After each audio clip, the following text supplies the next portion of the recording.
C'est la première fois que vous allez jouer en Normandie avec cette pièce? Mais oui, je n'en pouvais plus d'attendre. J'en pouvais plus d'attendre, j'avais si hâte. Depuis qu'on l'a créé à Avignon 2018 dans la cour d'honneur, ma seule attente c'était qu'on puisse enfin le montrer au public de Normandie, puisque nous en sommes, nous, de Normandie, la compagnie est toujours installée à Rouen, etc. Donc ça y est, c'est la première fois ce soir que le public normand va le découvrir. Alors justement, nous sommes avec Thomas Joly pour Là où ça bouge. Vous l'avez compris, ici il y aura 3 soirs de cette pièce qui s'appelle Tieste. Tieste, donc qui est de Sénèque.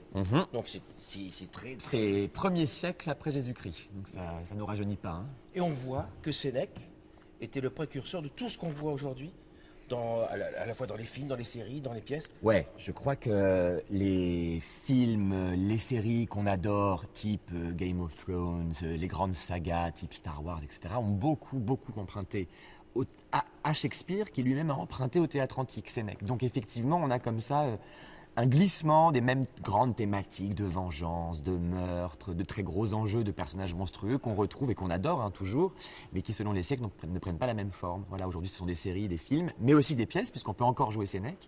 Mais à l'époque, c'était du théâtre purement, quoi.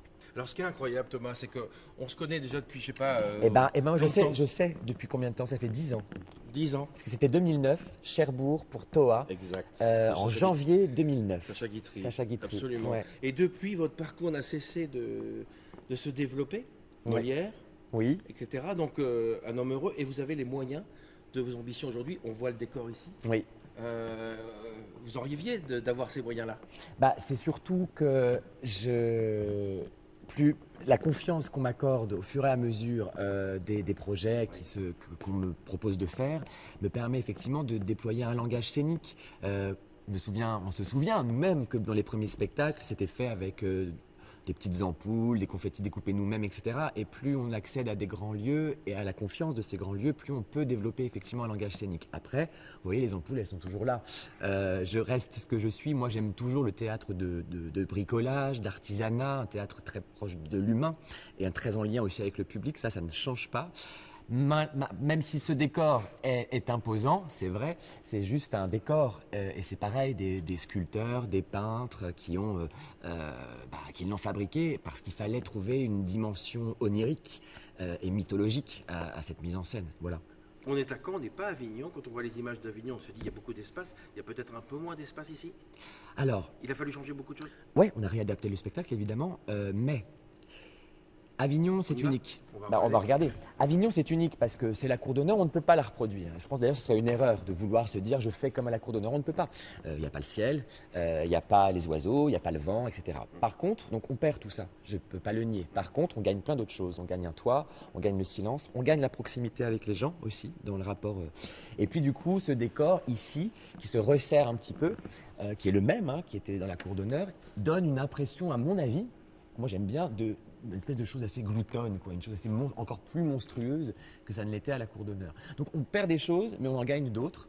Et depuis qu'on est en tournée depuis le mois de septembre avec ce spectacle, je ne crois pas qu'on a fait vraiment une version pour la salle, quoi. On n'a pas du tout essayé de compenser. Il n'y a pas de regret, voilà, il n'y a pas de dépit. C'est pas un spectacle low cost de la cour d'honneur, quoi. C'est un spectacle sur des monstres, sur la monstruosité. Ouais. Monstruosité, j'en commence. C'est un spectacle sur des monstres, sur la monstruosité de nos vies et du monde actuel aussi. Il fallait un spectacle à la démesure. C'est un théâtre de démesure, c'est vrai, puisqu'il vient montrer comment un être humain va se métamorphoser en monstre et quitter, entre guillemets, l'humanité, sortir de l'humanité pour accomplir un acte innommable.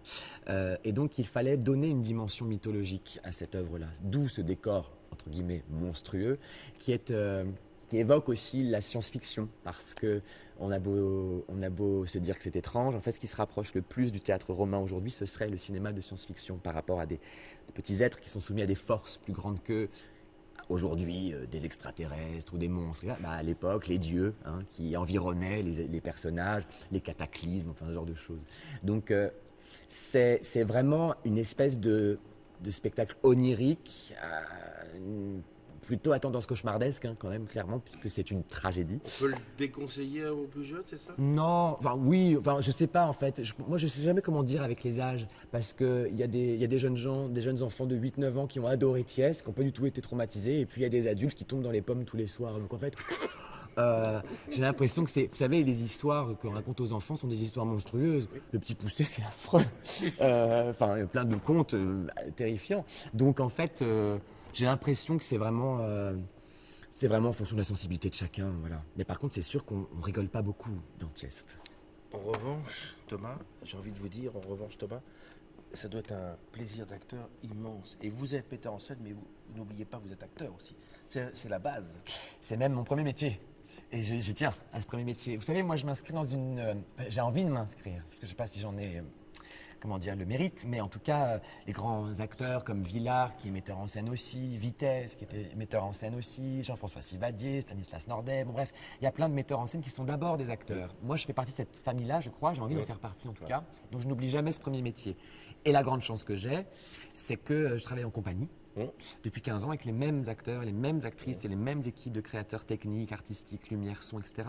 Donc on a développé un langage qui permet aujourd'hui d'aller plus loin encore et de se renouveler les uns avec les autres et d'avoir une place du coup en tant qu'acteur au milieu de ce groupe de travail, ce qui est la condition en fait qui me permet aujourd'hui d'être sur le plateau et de travailler sur ce monstre. On va aller comme ça en regardant le public. Je demandais à Jean-Michel peut-être si on peut voir la salle, je ne sais pas.